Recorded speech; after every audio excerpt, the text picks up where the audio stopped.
on this edition of Sightings. In the early 50s, Hollywood had a love affair with flying saucers.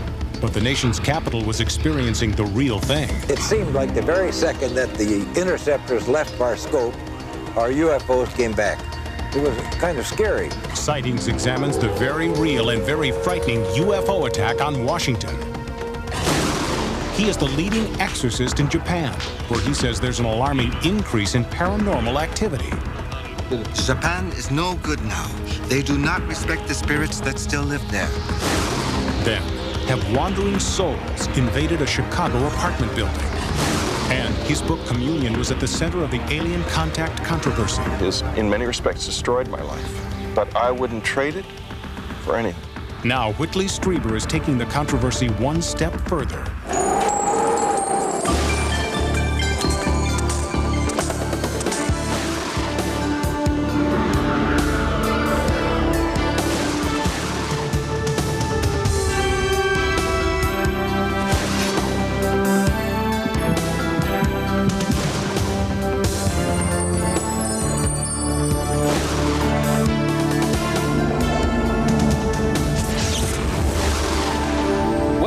Sightings. I'm Tim White.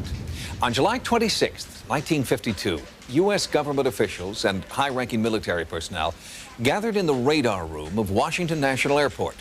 They were tracking an inbound craft traveling at more than 7,000 miles per hour, zeroing in on the nation's capital. Now, for the first time on television, one of the men in that room has come forward to tell Sightings the craft they were tracking was out of this world.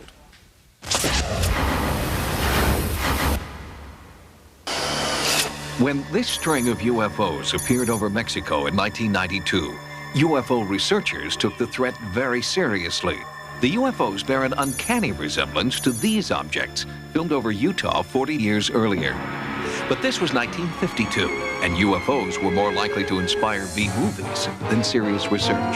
Never before has the screen reached such heights of excitement. In 1952, a double feature cost 25 cents. And UFOs were science fiction. And so it wasn't surprising that very few people took the threat seriously when flying saucers showed up in the nation's capital. It was the end of the trail for an unprecedented wave of UFO sightings, in which more than 1,500 people had reported seeing the strange craft. 1952, it was a major turning point in the history of UFOs for the main reason that this was the year that so many UFOs were seen by military interceptor pilots and tracked on radar. Richard Hall believes that the Flap of 52 was among the most significant events in UFO history. When these sightings happened, we were in the midst of the Cold War, which involved a fear that the Soviet Union was going to send bombers over and there would be an atomic war. And this was the period when we had bomb shelters and air raid drills, and kids at school had to go hide under their desks. And so the immediate reaction was, well, this must be a Soviet Union enterprise. It must be a breakthrough in technology. The United States Air Force launched a top-secret investigation as part of the year-old Project Blue Book. Air Technology Center in Dayton, Ohio was put on a high-priority project to check this out, and they very quickly learned that this was not anything the Soviet Union had produced. And this led a lot of people immediately to say, well, if it's not from the Soviet Union, it must be from outer space, because there was no other explanation for it.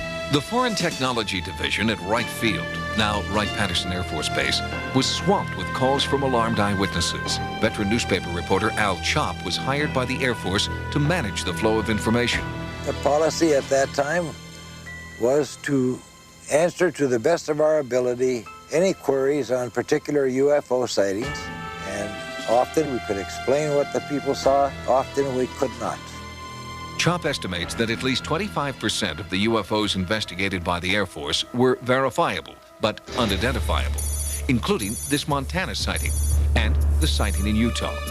In each case, eyewitnesses described multiple bluish-white objects flying in formation at speeds beyond the reach of 1952 technology.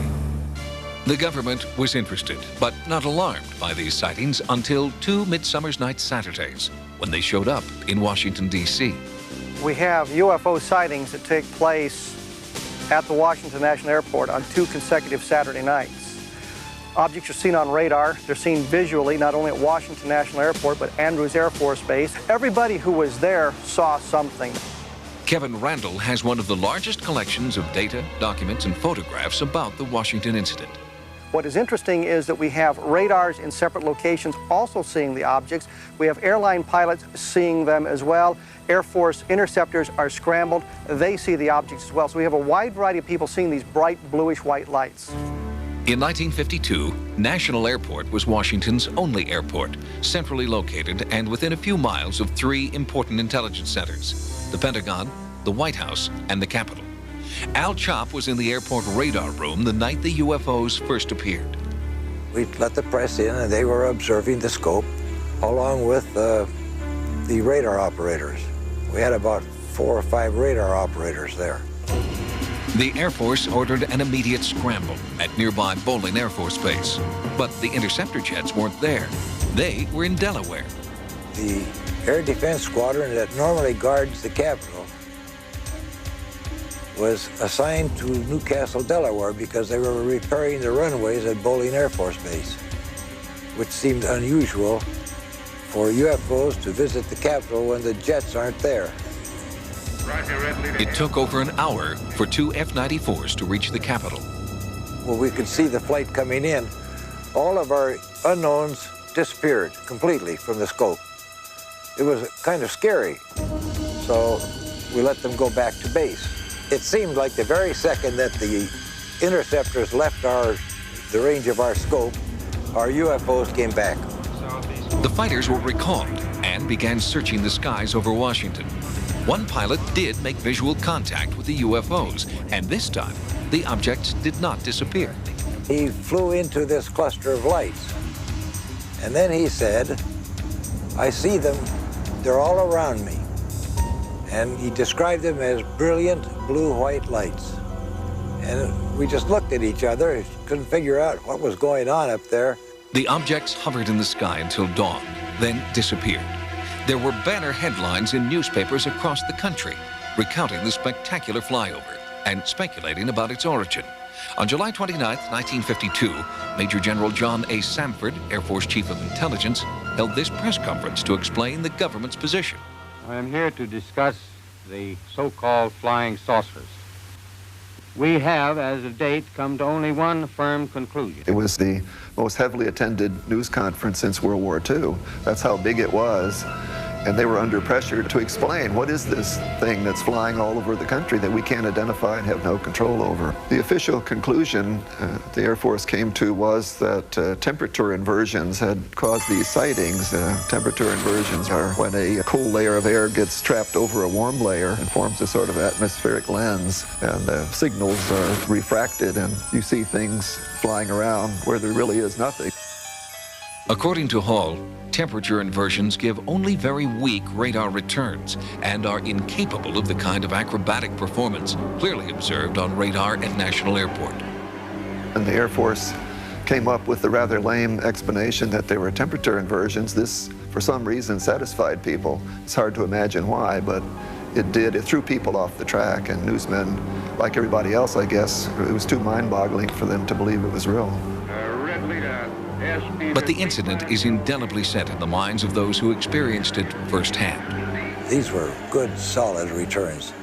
The Air Force radar expert who was present that night stated that they were good, solid returns, and he thought they were picking up metallic objects. These solid returns from metal objects have never been identified, friend or foe, earthly or extraterrestrial. From Utah in 1952 to the so-called attack on Washington to Mexico City in 1992, these objects remain a tantalizing mystery, begging to be solved. But so far, no government has been willing to claim the obsolete 40-year-old technology as its own, or to provide another explanation, or even to pledge the funds necessary to conduct a comprehensive investigation.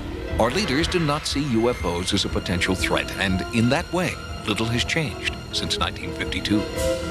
By assuming the Washington flap of 52 was created by unusual weather conditions, some ufologists believe the U.S. government missed a golden opportunity to make significant contact with extraterrestrial visitors. They wonder, will we be ready the next time other worldly forces choose to make their presence known? Next, Japan's leading exorcist. Later, the president strengthens Area 51's veil of secrecy. And our mysterious apparitions and visions on the rise.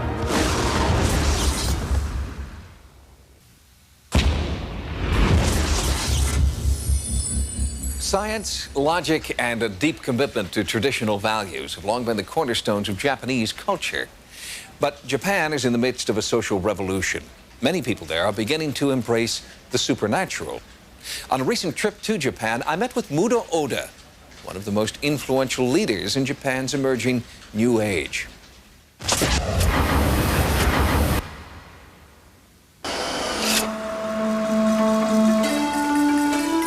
In Japan, more than 125 million people live in an area smaller than the state of Montana. And with so many people and so few natural resources, something's got to give. And in Japan today, it is the ancient religious traditions that are gradually being squeezed out. In its place, I discovered a new kind of spiritualism emerging in Japan. Mudo Oda is one new religious leader who combines exorcism, traditional Zen Buddhism, and spirit photography to get his New Age message across. I believe as we live, there is nothing that is truly ours, and nothing will remain after we die. I believe that all human bodies are temporary physical forms, and that the true world is the world of the spirits.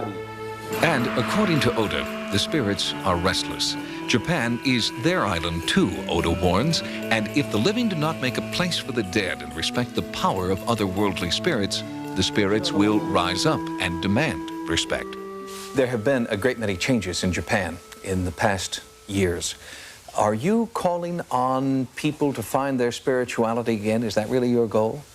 Japan is no good now.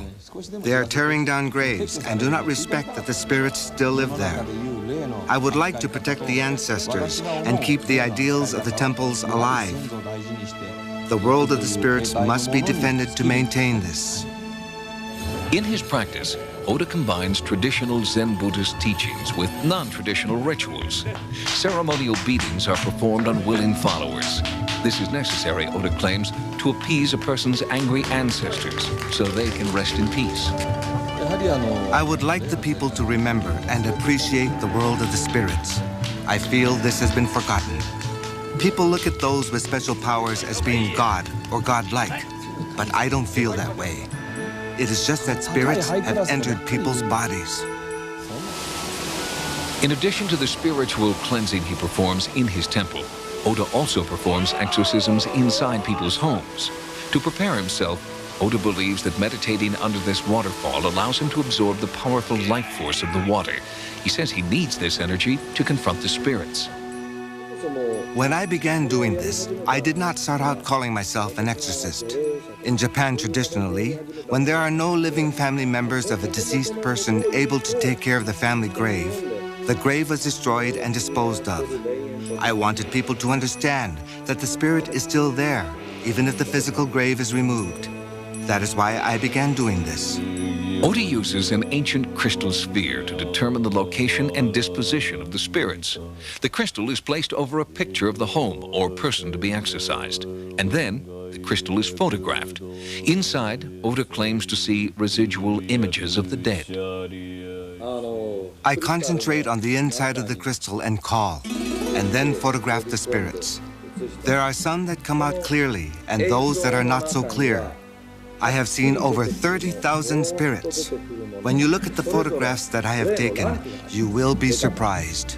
We talked about one previous case in which 6 members of one family had died within 1 year of moving into their home.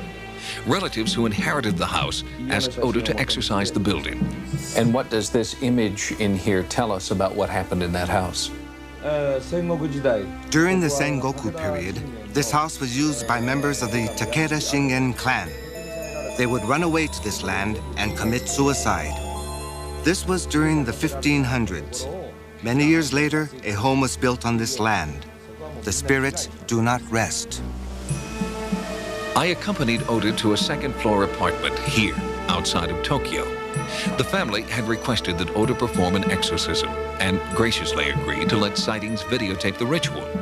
The Ishii family told Oda that strange apparitions were showing up in family snapshots and on the TV. even when it was turned off. The land under the house. There are many people who have died there. Long time ago. There are many people that have died and still live as spirits today. Oda finds evidence of spirit residue in this photograph and in his crystal photography, where he sees dozens of pairs of glowing eyes. You say you've been frightened by the power of some of these spirits. When you are performing an exorcism of a house or of a person, do you draw the spirit out of them and into yourself? I do not put the spirits into my body. Through a chant, the spirit rises from the person's body. I send my powers to the spirit. But if the spirit is exceptionally strong, it will fight back. I'm putting all of my energy into this. It seems dramatic, but that is probably from my energy. I do not think about yesterday or tomorrow. I am concentrating on what to do. All of my energy is here. As the exorcism begins, Oda uses incense, temple bells, and gifts to demonstrate his respect for the spirits trapped, he believes, inside this house. Today, there are spirits that have lived here hundreds of years ago. To those who have not risen to heaven, we hope that you will reach heaven. There are many that invade these bodies and cause problems, but you should not bother others. Forget the past and go on your way. Surprisingly, Oda sensed the presence of a displaced spirit, not in the home, but inside the body of Mrs. Ishii. He performed an exorcism to pull the spirit out of her. We are sending you to heaven. No longer wander in this world and find truth in heaven. What did you feel while Oda-san was touching you? I could feel a spirit leaving my body. I was very surprised. I simply listened to what the priest was saying and cleared my mind of all other thoughts. I feel like I have been relieved. I feel lighter. Thousands of people have come to worship at Oda's temple, and some mainstream religious leaders are worried that Oda is rapidly gaining cult status. Oda rejects the notion that he is a cult leader, insisting that it is not the messenger but the message that is important to his followers. I want to continue working with my temple. I would like the youth of today to understand that traditional religion relates to the world of today. That every day when you wake up, you should tell yourself that you will do your best. That is all I want people to do. Oda doesn't agree with his critics who charge that he's turning away from his Buddhist roots. Instead, he believes that belief in and respect for the ancient spirits of Japan is fundamental to preserving his country's traditional values. Next, no hope for the victims of Area 51's negligence. Does this recent crop circle spell doom for planet Earth? And housing for the next millennium?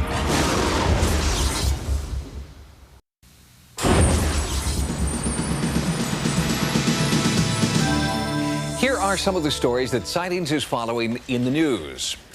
Gaia-friendly is a new term being used to describe programs and projects that seek to keep our needs and the Earth's needs in balance. In Taos, New Mexico, environmentalists who are trying to maintain this pristine landscape are getting a lot of help from a new breed of Gaia-friendly homesteader. The condition of the planet and the environment is gradually getting worse and worse and worse and worse. It's more than just like architecture or recycling or energy or water collection. It's a way of life that is really going to make people be more peaceful on this planet. Reynolds is designing homes that are environmentally friendly from the ground up. Built from recycled materials, his self-sustaining homes are called earthships. When you really look at what these are, they are vessels, independent vessels that will take us into the future. So that's how we ended up with the name Earthship. They're of the Earth, of course. They're aligned with the phenomena of the Earth, and through that, they will sail us into the future. The homes are created out of tires, aluminum cans, and rammed earth. They are designed to recycle existing environmental waste and to provide pollution-free sources of water and energy. This is like 3 operations of throwing mud into the void between the tires. Then there's 1 can and then another glob of mud, and then 2 cans, and then another glob of mud goes on that. Then you're ready for plaster. They admit the sun for heating and warming. They admit the sun to make electricity.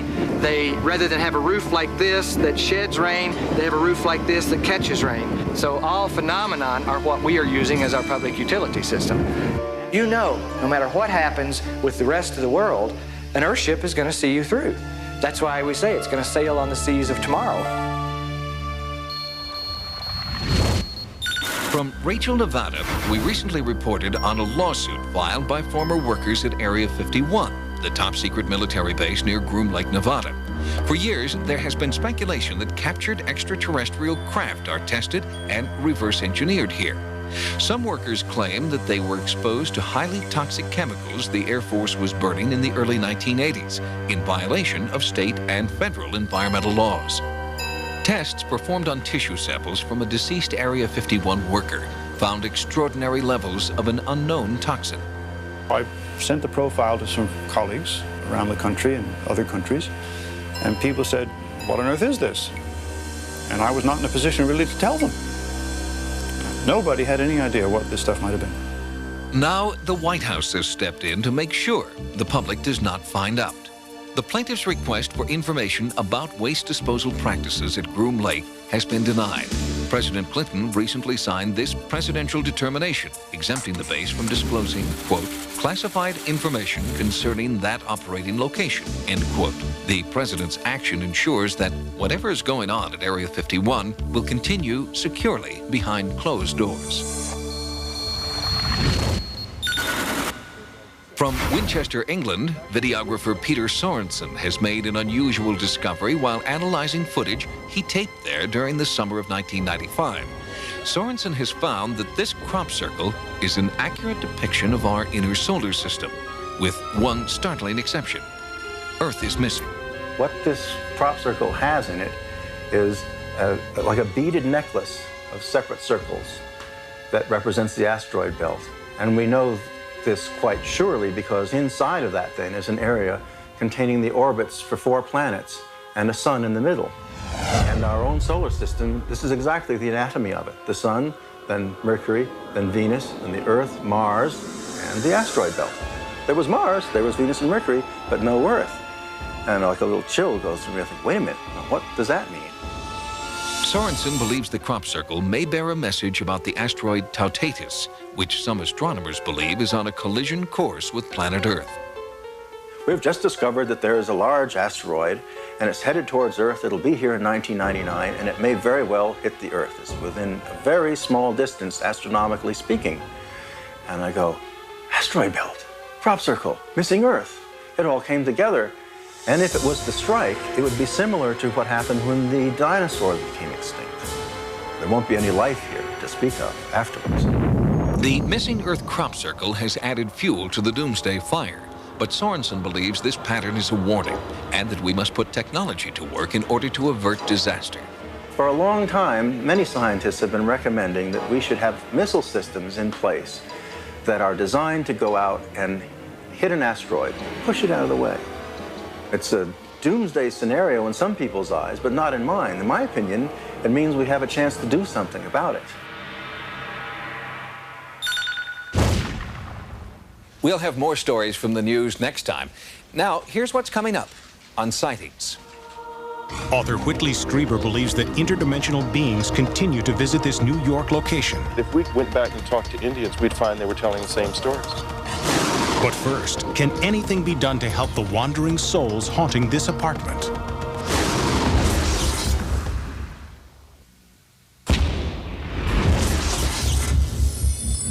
An apartment building in Justice, Illinois is surrounded by cemeteries. But a lot of the people who live there don't seem to be bothered by the weird location.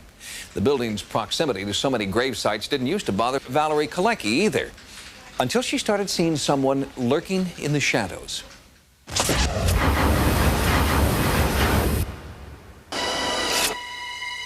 The first time I saw it, I didn't know what to do. I just froze in bed. From the graveyard across the street, you can see Valerie Kalecki's apartment building. Right away, there is a sense that something is wrong here. The building seems out of place and may be part of the reason for the haunting events happening inside. Where my bed is positioned in my bedroom. The head of my bed will face the hallway in the kitchen. So I could be laying there reading or watching TV, and I will glance out the bedroom door and I will see. The only way I can describe it is a shadow. It's just the build of a tall, sculptured male. I really don't know how to explain it. The inexplicable shadow is only one of a number of paranormal forces that have plagued Valerie since 1984. In the past few years, Valerie has had serious medical problems, and it seems that as her illness progresses, the ghostly forces are intensifying. Valerie's doorbell will ring, but no one is there. Doors slam shut, as if pushed by an unseen force.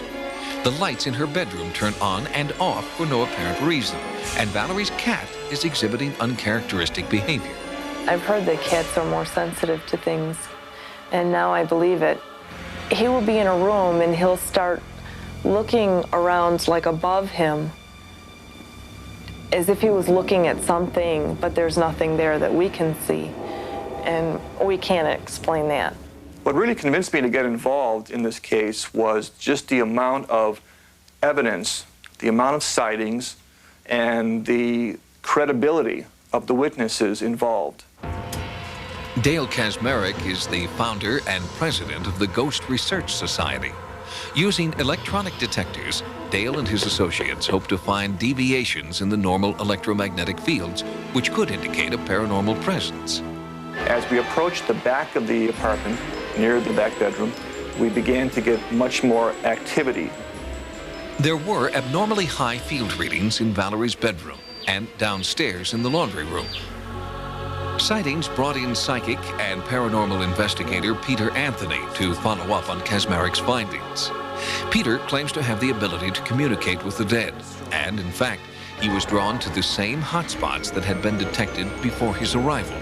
He immediately descended into the basement laundry room. This is where it's the strongest. One of the ladies that live in the building, she is #1 skeptic.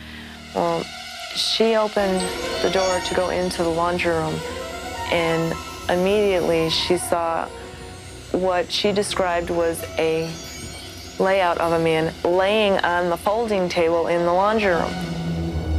Among Peter's first psychic impressions were shadowy images of a man, just as Valerie and her neighbor had described. What happens with me is I get videos, and it's almost like a fast forward on the VCR to try to understand the storyline on a VCR that's being pushed on fast forward. You have moments to sort of quickly gather what's going on, and that's how I get my visions. During his psychic investigation, Peter was also drawn to some innocuous-looking shrubbery directly opposite Valerie's bedroom window. And this is where I'm picking up child. It's almost as though there's something in the very back. I don't know what I'm getting. I sense a small figure of some sort here. Peter sat on an old bench nearby. Psychic impressions were replaying in his mind. There's a lot of sadness right here. A lot of sadness. And it's interesting. It's as though I see an older man crying here. As day turned to night, Peter kept circling the same area. What I'm sensing, perhaps, this used to be an extension of the cemetery. I noticed there's a cemetery across the way. Maybe this is why this man is sitting at the bench crying. He felt the source of the haunting was very near. Once again, he was drawn to the shrubbery near Valerie's bedroom window. And this time, he made a startling discovery. This is it. This is where your spirits are coming from. This is the male spirit that keeps coming through. Peter continued to dig and discovered 3 gravestones hidden under leaves and dirt, long-neglected gravestones that Peter believes hold the key to the haunting activity surrounding the apartment building. As I walked towards the bush and got that there was something underneath the bush, got that it was a cemetery, it made sense This man was crying over loss. His family apparently is buried here in the basement, or loved ones. And so his spirit form comes here and has not been able to leave that moment in his life. But Peter's revelations only deepen the mystery. There is no record of a graveyard ever existing on this property. There may be other gravestones just outside these windows on the property, or even closer than the ones that we know about. So I believe this all ties in together. His connection with Valerie is that her illness reminds him of his feelings towards his family. He almost is acting as though he's watching over her or as a protector. It's nothing evil, anything evil. It's just almost like a fatherly or brotherly love. I don't believe that whatever is here is harmful in any way, because if it was, by now it would have shown itself. I'm very comfortable, and I don't feel like I need to leave. Peter Anthony believes that the mystery of the graves under the apartment building must be solved before the spirits there will be free to move on and out of Valerie's life. But so far, the names on the headstones cannot be found in any cemetery records or on any county death certificate.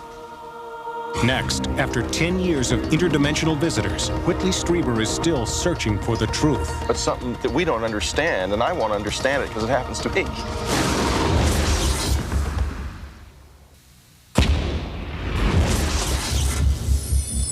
In the early 1980s, thousands of people were having strange visions of alien creatures, their own abduction, and bizarre medical experiments. They kept it a secret and feared that they were going crazy. But then a man named Whitley Strieber wrote a book called Communion about his own abduction experience. It was a breakthrough for all those people who felt it was finally safe to come forward.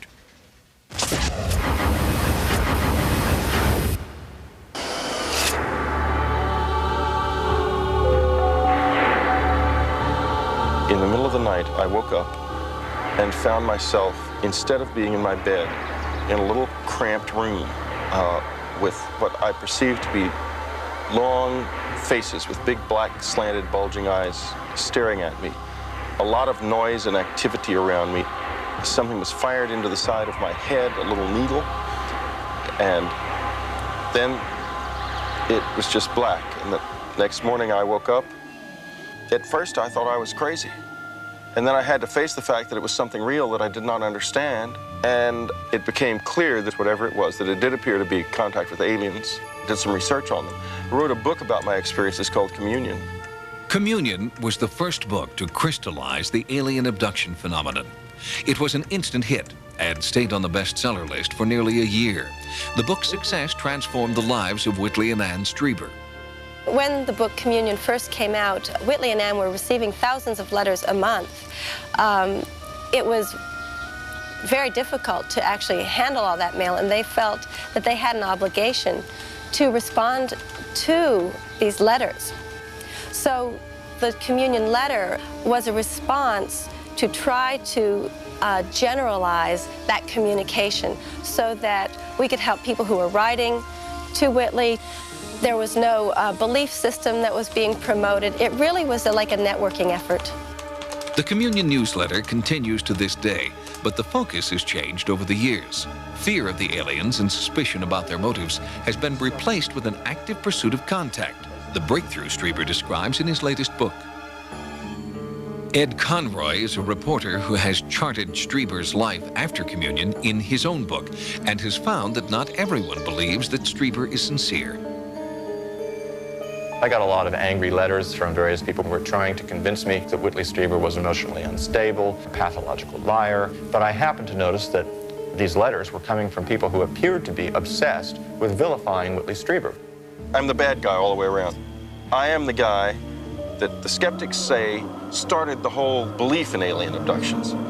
And I don't follow the UFO community's holy writ. This is aliens from another planet, etc., and so forth at all. I mean, I don't genuinely know what it is. I just know it's something that we don't understand, and I want to understand it because it happens to me. Many abduction experiencers turned their backs on the Striebers when they began to question the extraterrestrial origin of the phenomenon. But Whitley and Ann continue to pursue contact with visitors they believe are from another dimension.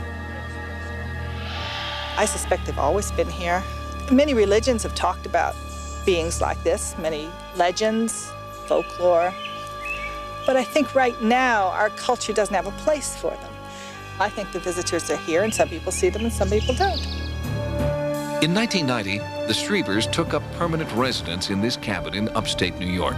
It is the same place where Whitley had his very first abduction experience in 1985. It's an interesting place because a lot of people have had things happen back in here, unusual things. Hunters who have seen figures. I will bet you that if we went back 500 years and talked to Indians, we'd find they were telling the same stories. Whitley wanted to write another book, but he feared continuing criticism from skeptics. So before he began work on Breakthrough, Whitley claims he gave the visitors an ultimatum. If I was going to write another book, they had to show me what they were doing. And they had to do this in multiple witness experiences where I would be able to verify everything they were doing, step by step. Over the next 5 years, the Strebers' cabin became a laboratory for the abduction experience. People from all over the country came here to make contact with the visitors and to be interviewed about their experiences. Many who came here did make contact, and for the first time since the project began, the Strebers have allowed a television crew to visit the sites where Whitley and his guests experienced most of their contact. I felt something climb in through the window. I thought it was a skunk or a raccoon that had climbed onto the bed. I very slowly rolled over, and what I saw was a small being crouched at the foot of the bed. 1 foot on the window ledge, 1 foot on the bed. Its leg was touching my leg. I could feel it as much as I'm feeling the chair under my body right now. It just very simply raised its hand. And my instinct, my reaction was, well, you fool, reach out and touch it, you know? Which is what I did. I just reached forward and allowed my fingertips to touch its fingertips. And what actually occurred at that moment was a sensation, not unpleasant, like what you'd feel if you touched a tuning fork, you know, a vibration.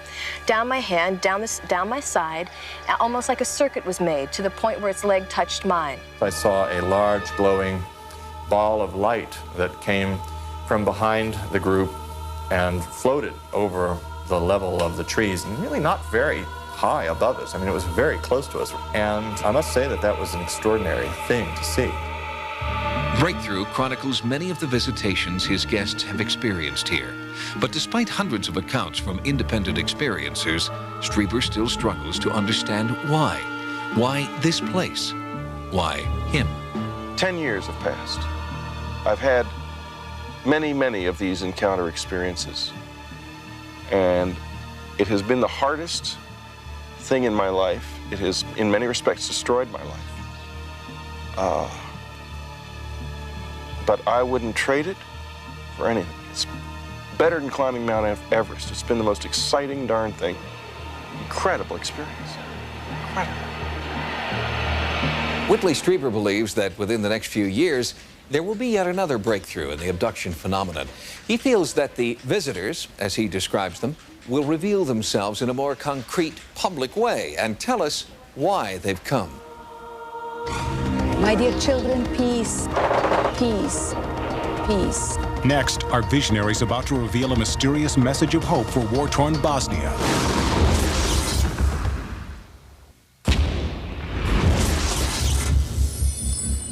Recently, sightings reported from Venezuela, where claims of miraculous healing coincide with reported apparitions of the Virgin Mary. In this update, Carla Wohl reports that sightings of religious apparitions are on the increase worldwide. It was at a shrine in remote Batania, Venezuela, that I first met Maria Esperanza and heard firsthand accounts of religious visions, supernatural lights, and miraculous healing. But extraordinary events inspired by visions of the Virgin Mary are not unique to Batania. According to Emory University assistant professor Charles Knuckles, Marian apparitions are increasing at a dramatic rate. At a time of crisis, instances like this tend to crop up with greater and greater frequency. No apparition site illustrates Knuckles' theory better than Medjugorje in the Serb Republic. Here, mysterious messages of peace are offering a ray of hope in this war-ravaged region. It began here in 1981 when 6 teenagers claimed that the Virgin Mary had appeared to them. The visions continue to this day. Ivan Dragikovich was one of those teens. He came to the United States during the recent peace talks in Ohio. Describe for me the apparition. When Our Lady comes, she comes in a light, and she never stands on the ground. She's on a cloud. Like Betania, tens of thousands of people have visited Medjugorje on a pilgrimage of faith. Wayne Weibel came as an impartial journalist. He left a believer. I was unprepared for what happened when I got there. What happened? I saw lights where there were no lights, and I saw the sun do its spinning and pulsating in the sky. I mean, how do you explain the sun dancing all over the sky? Why do you think you were chosen to see these visions? I'm asking myself today, why me? I know that there is a great joy in my life today, but it's also a great responsibility. Ivan says that the Virgin Mary appears to him each night at precisely 6:40. He then relays her message to the faithful. Ivan recalled for me the first prophetic message he received 15 years ago. My dear children, peace, peace, peace. Almost 10 years to the day after that profound vision, war erupted in Yugoslavia. Miraculously, the people and pilgrims of Medjugorje have remained unscathed. Some say it is the supernatural aura here that contributed to another miracle in the region, the safe return of Air Force Captain Scott O'Grady, who was shot down a short distance from Medjugorje. If it wasn't for God's love for me and my love for God, I wouldn't have gotten through it, and He's the one that delivered me here, and I know that in my heart. Would you argue that Scott O'Grady's being rescued has something to do with Medjugorje? Oh, absolutely. By his own admission. During his time of hiding out, he said he felt the presence of the Blessed Virgin Mary there. He felt something of Medjugorje while he was there. He didn't go any further in his explanation, and he's kept it very quiet and very private. Ivan believes that the presence of the Virgin Mary in Medjugorje can save lives and heal the sick, but that she will soon reveal her ultimate purpose here. You were supposed to receive 10 secret messages. How many have you received so far? I have 9 secrets. And what will happen after the 10th? Our Lady will explain to us what will happen and what needs to be done. I cannot tell you anything ahead of time. None of the 6 Medjugorje visionaries knows when or how the 10th secret will be revealed, only that the timing is out of their hands. In Medjugorje, people are praying that the peace process will continue and that the war will soon end. And they carry the hope that when peace finally comes, the 10th secret will be revealed.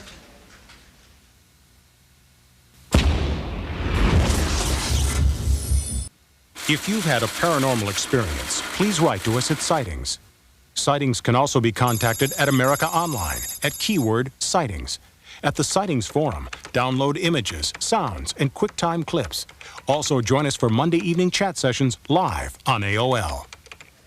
Until next time, remember, no mystery is closed to an open mind. For Sightings, I'm Tim White.